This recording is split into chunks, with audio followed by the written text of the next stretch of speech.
بسم اللہ الرحمن الرحیم۔ بادشاہ شمس الدین التمش کی زاہدانہ زندگی۔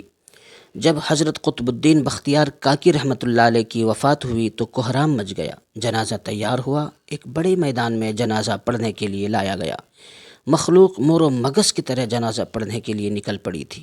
انسانوں کا ایک سمندر تھا جو حد نگاہ تک نظر آتا تھا۔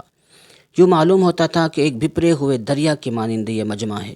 جب جنازہ پڑھانے کا وقت آیا، ایک آدمی آگے بڑھا، کہتا ہے کہ میں وصی ہوں، مجھے حضرت نے وصیت کی تھی، میں اس مجمع تک وہ وصیت پہنچانا چاہتا ہوں۔ مجمع خاموش ہو گیا۔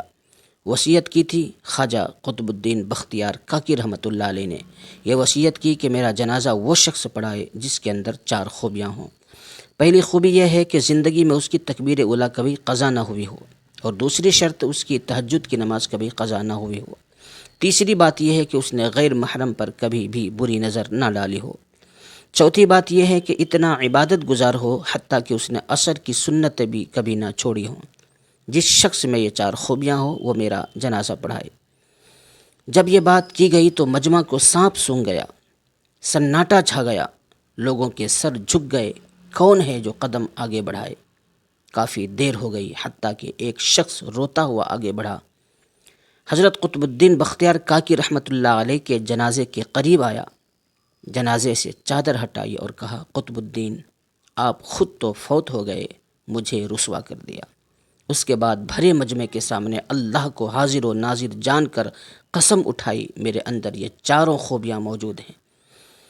لوگوں نے دیکھا یہ وقت کا بادشاہ شمس الدین التمش تھا۔ اگر بادشاہی کرنے والے دینی زندگی گزار سکتے ہیں تو کیا ہم دکان کرنے والے یا دفتر میں جانے والے ایسی زندگی نہیں گزار سکتے؟